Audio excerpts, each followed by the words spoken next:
When Ottoman forces broke through the walls of St. Helena's convent in 1453, they found 43 nuns who had lived their entire lives without knowing a man's touch. What happened over the next 6 years was so terrible that the empire itself tried to erase every record. Tonight, you'll discover why their fate was deliberately hidden for centuries and why death would have been mercy. Before we dive into the story, if you're drawn to the darkest chapters of history that most documentaries won't touch, click the like button and subscribe so you never miss another shocking story tomorrow. Also, leave a comment telling us where you're watching from and what time it is there right now. These stories need to be remembered, no matter how disturbing they are. Now, let's continue with the story. The convent of St. Helena sat in the hills above Trebizond, its stone walls overlooking valleys where olive trees bent in the autumn wind. For over 2 centuries, the convent had housed women who sought lives devoted entirely to God. Their days were structured around prayer, silent service. In 1453, 43 nuns called this place home. The youngest, Sister Maria of Antioch, had taken her final vows just 2 years earlier at 19. The oldest, Mother Superior Theodora, had lived within these walls for 35 years. Her entire adult life was dedicated to maintaining the spiritual discipline that defined their existence. Ottoman military records preserved in the Topkapi archives reveal that religious institutions were specifically targeted during the final conquest of Byzantine territories. The strategy was deliberate. Christian convents represented more than buildings or communities. They symbolized spiritual resistance, proof that the cross still stood in lands claimed by the Crescent. When scouts reported the convent's location to Ottoman commanders in early October of 1453, orders came swiftly. The building was to be taken, its inhabitants processed according to protocols designed for captured religious figures. On the morning of October 15, 1453, the nuns gathered for dawn prayers, as they had done every morning for generations. Through the narrow chapel windows, they could see smoke rising from villages in the valley below. The Ottoman advance had been visible for days, red banners moving like blood across the landscape. No soldiers came to defend them. No messengers arrived with evacuation orders. The surrounding Christian forces had already collapsed, leaving isolated religious communities to face conquest alone. Mother Superior Theodora led the prayers that morning with hands that trembled slightly. She was 53 years old, her face lined from decades of fasting and prayer, her body weakened by the harsh life she had chosen. Around her, the other nuns knelt in their white habits, heads bowed, voices joining in hymns that had echoed through these stone walls for 200 years. They knew what was coming. Stories had reached them from other fallen territories, whispered accounts of what happened when Ottoman forces encountered communities of religious women. Yet they remained, bound by vows that went beyond fear of death. The first stones of the convent wall collapsed before noon. The sound of cannon fire shattered the morning prayers, followed by the crash of iron battering rams against ancient wood. Within minutes, soldiers poured through the breached gates, their voices filling corridors that had known only silence and sacred chants for centuries. The soldiers found the nuns gathered in the chapel, kneeling before the altar in final prayer. What happened next was not random violence, but calculated desecration documented in fragmentary accounts that survived in Venetian merchant records and survivor testimonies smuggled to Rome. The Ottoman commanders had specific orders regarding captured religious women, instructions that transformed the sacred space into a theater of deliberate violation. Mother Superior Theodora was dragged to the front of the chapel and forced to stand facing her sisters. An officer speaking broken Greek informed her that she would witness the breaking of every vow her community held sacred. The youngest would be taken first, he explained, and she would watch each one to understand the powerlessness of her God. Sister Maria of Antioch, still 19 and in only her second year of holy orders, was pulled from the group. She had never been touched by a man, had never even spoken to one outside of confession. Her white habit was torn open in front of the altar, where she had taken her vows of chastity 2 years earlier. What followed lasted through the afternoon, with soldiers taking turns while the others were forced to kneel and watch. Venetian records describe her screams echoing through the valley, audible to villagers hiding in the surrounding hills. By evening, 12 of the youngest nuns had been violated on the altar itself, their blood staining the white stone. The soldiers showed particular interest in those who maintained their prayers during the assaults, viewing their continued devotion as a challenge. Sister Anastasia, 23 years old, whispered psalms throughout her ordeal until a soldier struck her face so hard her jaw broke. The sound of bone cracking silenced her prayers, but not her lips, which continued moving wordlessly. Even as 3 men held her down simultaneously, the second day brought a new horror. The soldiers organized what their records would later call demonstrations of submission in the convent courtyard. Each remaining nun was brought forward and subjected to group violations, while the others formed a circle around them, forced to witness and count aloud. This psychological torture was designed to shatter not just individual faith, but their collective bonds of sisterhood. When Sister Catherine, 27, tried to close her eyes during another's suffering, a sword point against her throat kept them open. Ottoman military doctrine held that captured religious figures required public breaking to demonstrate the futility of spiritual resistance. The nuns of St. Helena became case studies in this strategy. Their violations were not hidden, but performed in full daylight, visible to anyone who might look up at the hilltop convent. The message was clear. No vow was sacred. No god could protect his followers. No amount of prayer could prevent what flesh was subject to. On the third day, the soldiers forced the nuns to remove their habits entirely and perform sexual acts on each other, while the men watched. This corruption of their sisterly love proved more devastating than the physical violations. Several nuns wept not from pain, but from the spiritual anguish of being made instruments of each other's degradation. Sister Maria, who had screamed through her first assault, made no sound at all during this new humiliation. Her eyes had gone distant, staring at something beyond the courtyard walls. By the time the order came to prepare the survivors for transport to Constantinople, 27 of the original 43 remained alive. 16 had died from injuries, blood loss, or simply ceased breathing during the assaults. Their bodies were left in the chapel, scattered around the altar like discarded offerings to a god who had not answered their prayers. The journey to the imperial capital would take 41 days through winter mountains.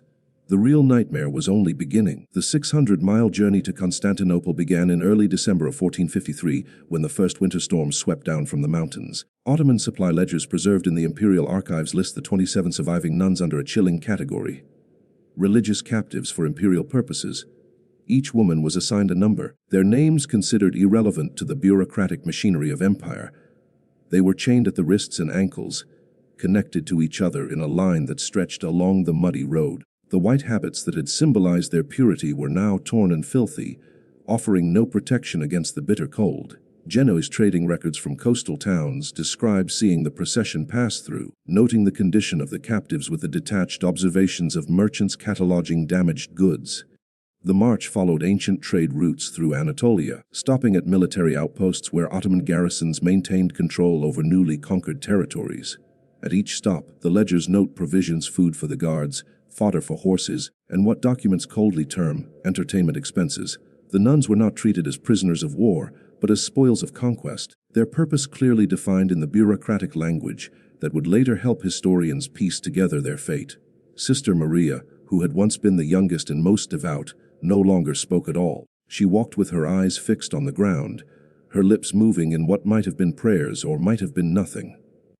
The other nuns tried to support her during the march, holding her up when she stumbled, but the chains made even this simple mercy difficult. Outside the town of Bursa, one of the older nuns collapsed from exhaustion and fever. Mother Superior Theodora, still alive despite her age and the horrors of the convent, begged the guards to let her tend to the fallen woman. The request was denied. What happened next was recorded in a Genoese merchant's testimony sent to Venice, describing an incident that made even hardened traders turn away in disgust. The woman was left behind and the column continued its march. By the time they reached the coast, 7 more nuns had died or disappeared from the chain line. The Ottoman records note these losses with the same clinical detachment used for documenting spoiled provisions or lame horses. Each death was marked simply as disposed of, with a date and location. Nothing more. The Sea of Marmara appeared on the 41st day, its grey waters stretching toward the domes and minarets of Constantinople rising in the distance. The survivors, now 20 in number, saw the city that would become their final prison. For centuries, Constantinople had been the jewel of Christendom, the greatest city in the Christian world. Now it belonged to the Sultan, and the great cathedral of Hagia Sophia stood converted into a mosque, its cross replaced with the crescent. As they approached the imperial capital, passing through streets filled with the sounds and smells of a thriving metropolis, the nuns understood that their journey had brought them not to judgment or execution, but to something far more calculated. The Ottoman Empire had not brought them 600 miles simply to kill them.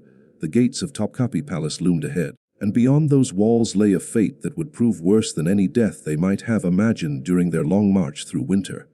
The sealed wing of Topkapi Palace, where the 20 nuns were taken, had served many purposes throughout the empire's history. but never one quite like this. Venetian diplomatic correspondence intercepted in 1454 describes whispered rumors spreading through Constantinople's foreign quarters about Christian holy women held somewhere within the imperial complex. Their fate unknown but clearly terrible. The nuns were not sent to dungeons or execution chambers.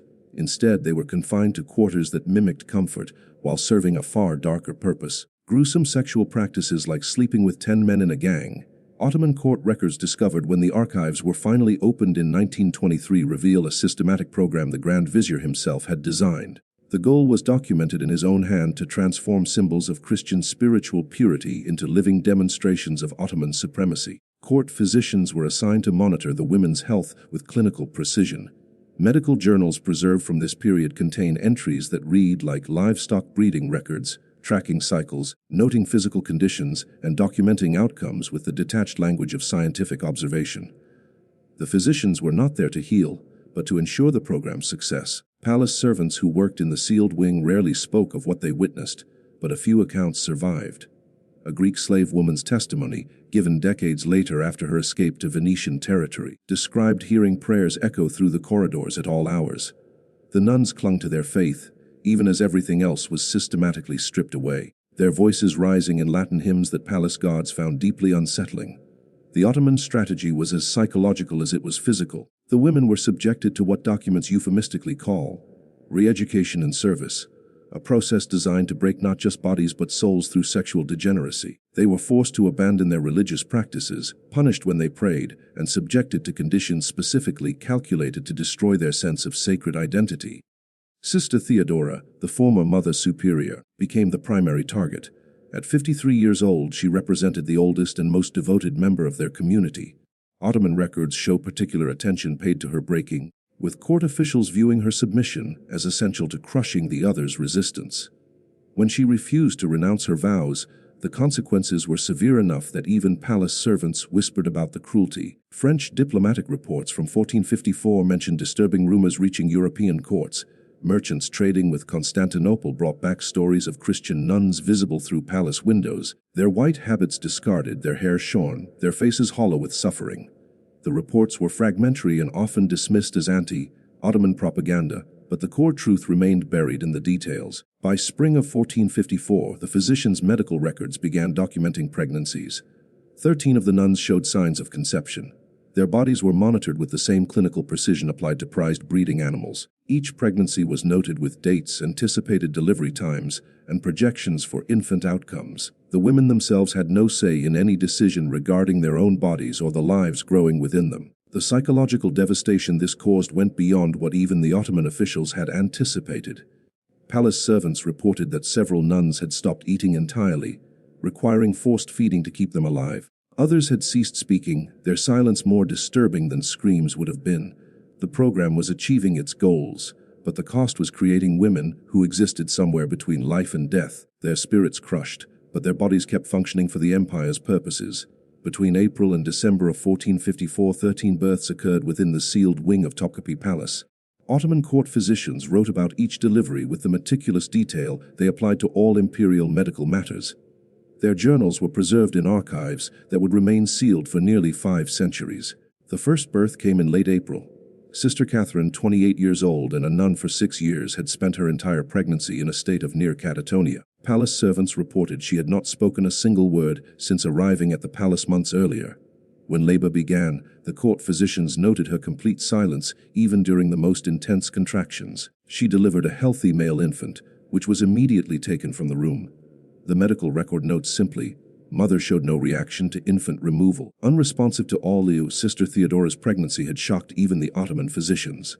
At 53, she was considered far beyond childbearing age, yet the medical examinations confirmed conception. Her body, weakened by decades of convent austerity and months of captivity, struggled with the burden. A Turkish physician's private journal discovered in 1847 contains a detailed account of her deteriorating condition throughout the summer months. The delivery came in early August and lasted 7 hours. The bleeding would not stop. Palace physicians tried every technique known to their medical practice, but Theodora's aged body simply gave out. She died shortly after midnight, never having seen the infant that killed her. The physician's journal entry ends with an unusual personal note. Even in death, Her lips moved in prayer. What god answers such devotion with such suffering? The infants born to these women disappeared into the empire's vast machinery. Ottoman administrative records show they were distributed according to a predetermined system. Some went to military families as adoptive children, raised as Muslims with no knowledge of their mother's origins. Others were sold into slavery, their value determined by health and appearance. None remained with the women who bore them. French diplomatic correspondence from 1455 contains a cryptic reference to this program. A French ambassador's private letter mentions hearing rumors of forced Christian births within the palace walls, but notes that Ottoman officials denied any such occurrences. The systematic nature of the denial itself suggested truth beneath the official silence. By autumn, the psychological impact on the surviving nuns had reached catastrophic levels. Several had stopped eating entirely, requiring constant forced feeding to keep them alive for potential future pregnancies. Palace servants began referring to them as the silent ones, reporting that the women moved through their confined quarters like ghosts, neither living nor dead, but trapped in some terrible state between. Sister Agnes of Smyrna, one of the few who retained any spark of defiance, began organizing what palace records would call the resistance incident. In whispered conversations during brief moments when guards were not watching, she convinced 2 other nuns to join her in a final act of control over their own fates.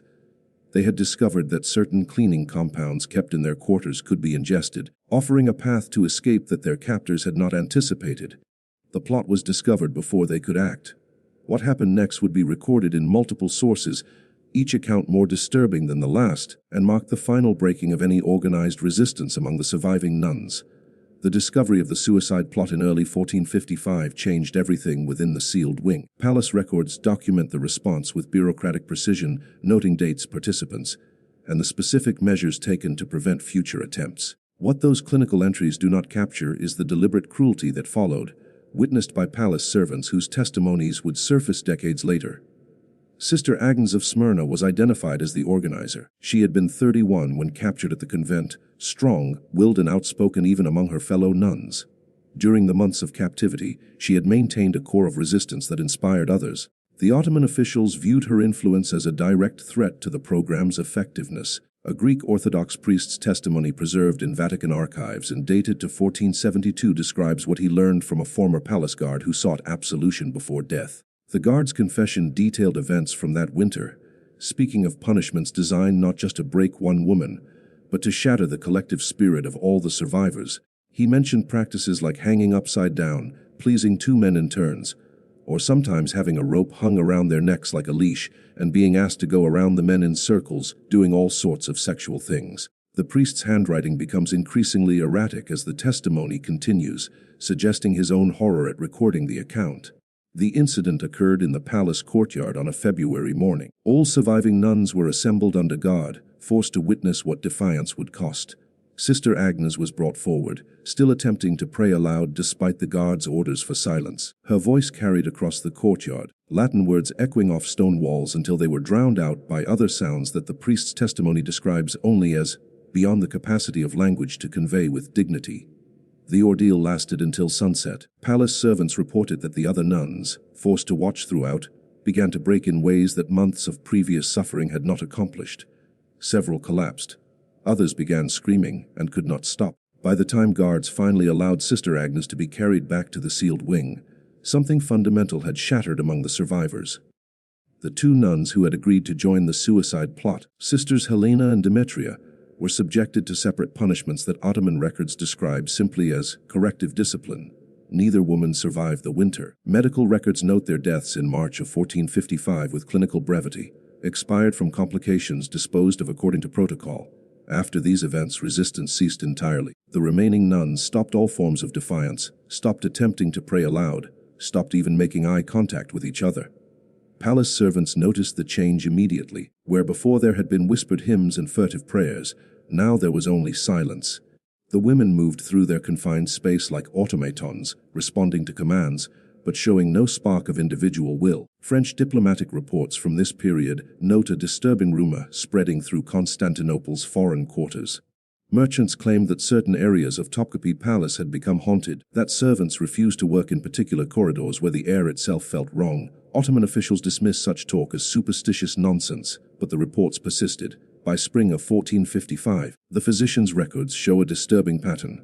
Several of the nuns had developed what the doctors termed spiritual sickness, a condition marked by complete withdrawal from reality. They ate when fed, moved when commanded, but showed no awareness of their surroundings. Their eyes had gone distant, staring at something beyond the physical world. The program had achieved its goal of breaking them, but what remained was so disturbing that even their captors grew uneasy in their presence. For 3 more years, the surviving nuns existed in the sealed wing under conditions that palace physicians documented with increasingly alarmed medical observations. Ottoman court records from 1456 through 1458 reveal a program that had evolved beyond its original purpose into something that disturbed even those administering it. The medical journals from this period contain entries unlike any other documents in the imperial archives. Palace physicians noted physical deterioration that exceeded normal patterns of aging or illness. Women in their 20s and 30s developed the physical characteristics of those decades older. Their hair turned white, their skin became translucent. Several lost teeth despite adequate nutrition. The doctors attributed this to what they termed the sickness of the soul manifesting in flesh. 8 more pregnancies occurred during these years, each documented with the same clinical precision as before, but the outcomes grew increasingly grim. 4 infants were stillborn, 2 died within days of birth. The surviving mothers showed such complete detachment that physicians noted their inability to recognize whether they had delivered living or dead children. One medical entry from 1457 reads, "Patient delivered male infant deceased, mother's expression unchanged throughout. When infant removed, she resumed staring at wall as if nothing had occurred." A Venetian merchant's journal discovered in 1893 contains a second-hand account that provides rare insight into the daily existence within the sealed wing. The merchant had befriended a palace guard who spoke of the nuns in hushed tones, describing them as neither alive nor dead, but trapped in some terrible liminal state. The guard claimed that their eyes had gone completely empty, that they moved only when commanded, and that the silence in their quarters was so absolute it made even hardened soldiers uncomfortable. Palace servants began refusing assignments to the sealed wing, claiming the atmosphere itself had become poisonous. Ottoman administrative records show increased pay offered to those willing to work near the confined women, suggesting the discomfort was widespread enough to affect palace operations. Several servants requested transfers, and at least one resigned from palace service entirely, claiming he could no longer sleep after working near the silent rooms. The physical abuse the women endured during these years left marks that palace physicians documented with disturbing thoroughness. Medical records describe injuries, infections, and permanent damage that required ongoing treatment. The doctors' journals reveal growing concern not about the women's suffering, but about maintaining them in functional condition. Several entries question whether the program should continue given the subject's deteriorating state.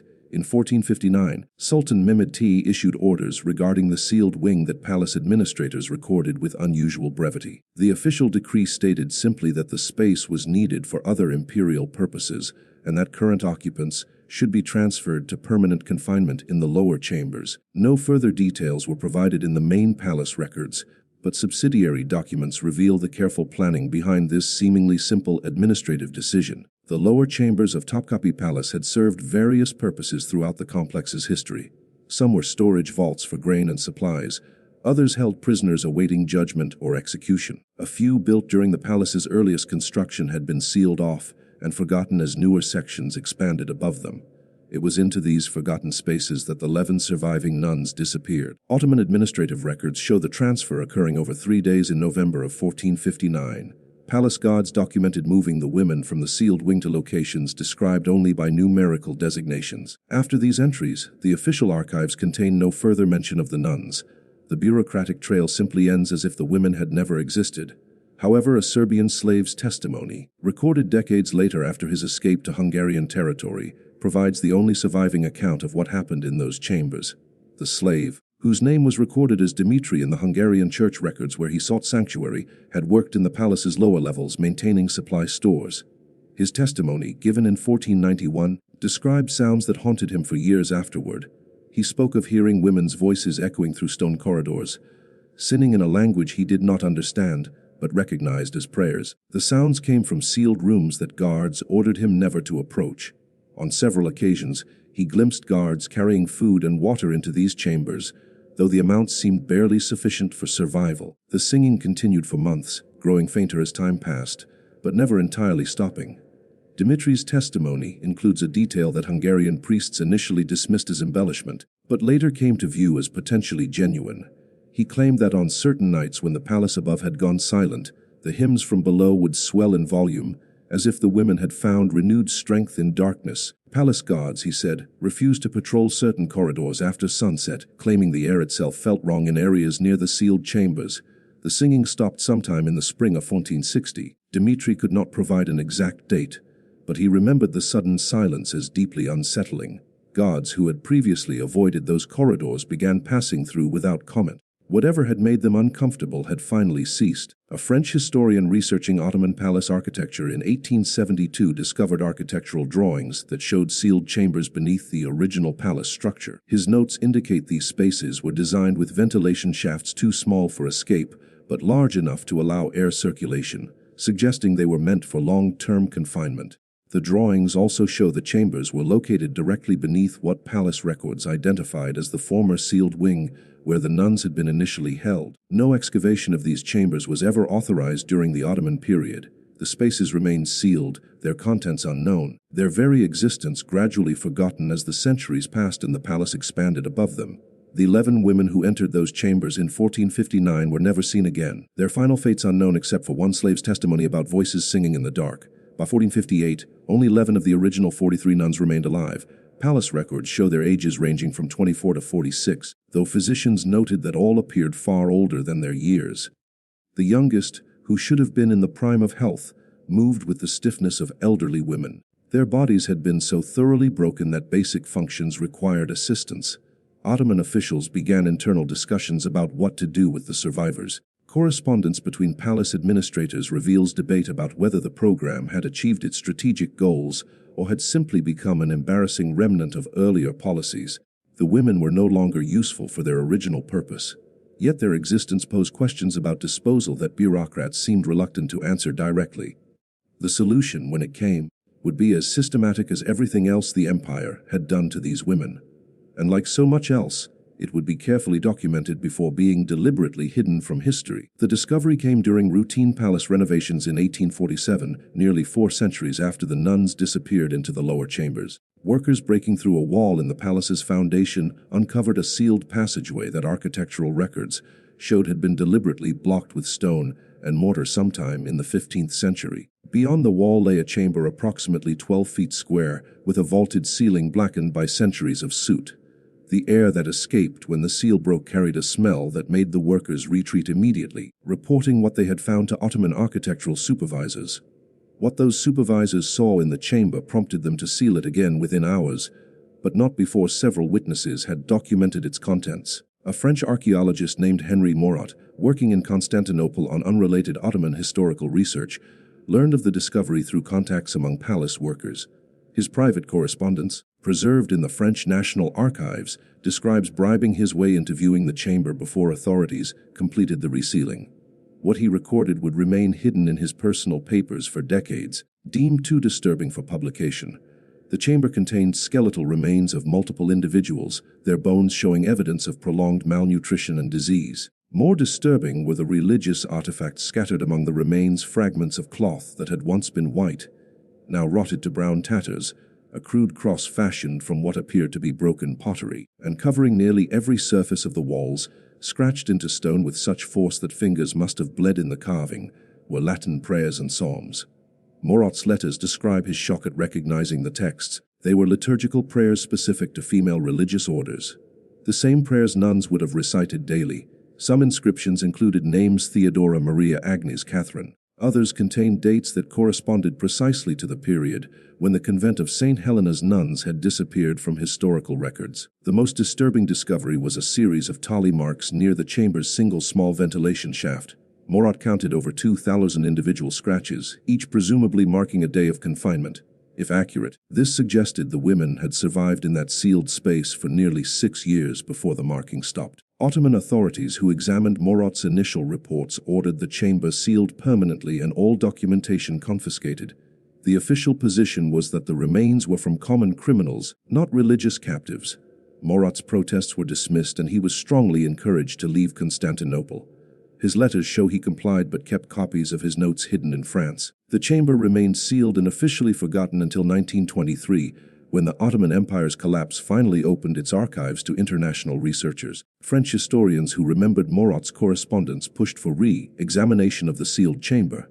Turkish authorities, now representing a secular republic rather than an Islamic empire, agreed to limited archaeological investigation.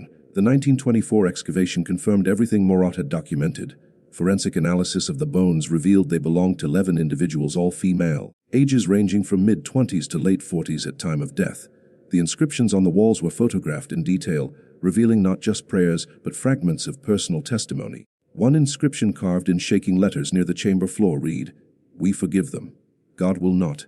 Medical examination of the remains showed evidence of healed fractures, malnutrition, and what modern forensic pathologists identified as signs of systematic physical trauma consistent with long-term abuse. The final cause of death for most appeared to be starvation, though several skeletons showed evidence of disease that would have been treatable had medical care been provided.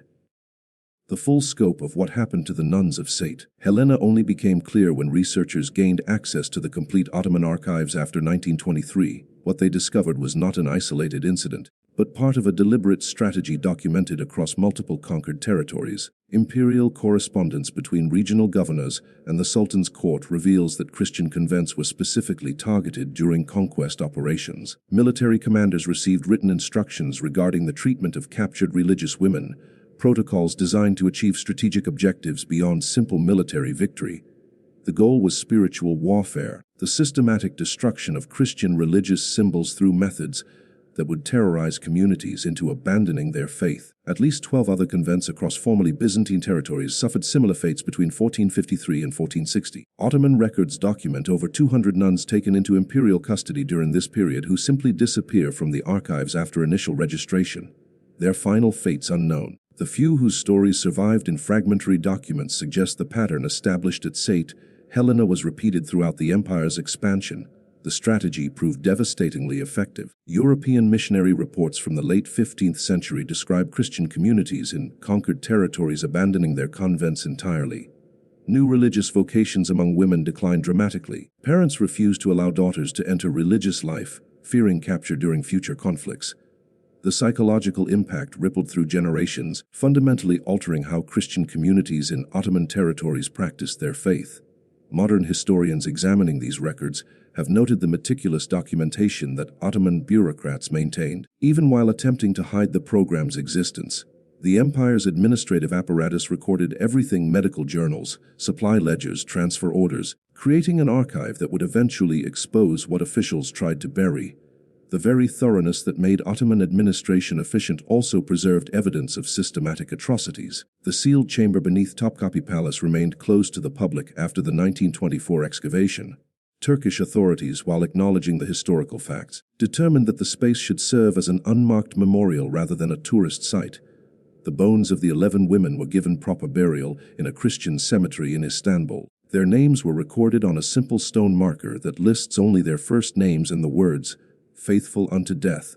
The wall inscriptions were photographed extensively before the chamber was sealed again permanently. These images now reside in academic archives accessible to researchers, but not widely publicized. The prayers scratched into stone by fingers that had blood in the carving remain in darkness, a testament to faith that survived the most systematic attempts to destroy it.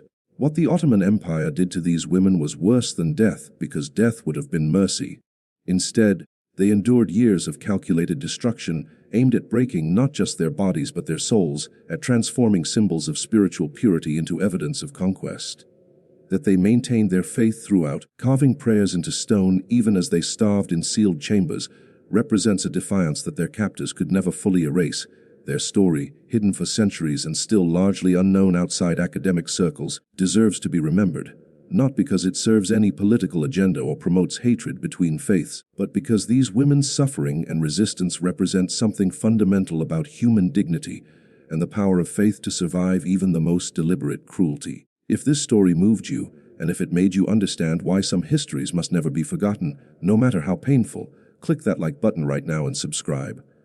We uncover the stories that textbooks bury, the testimonies that make us uncomfortable, and the truths that challenge everything we think we know about history.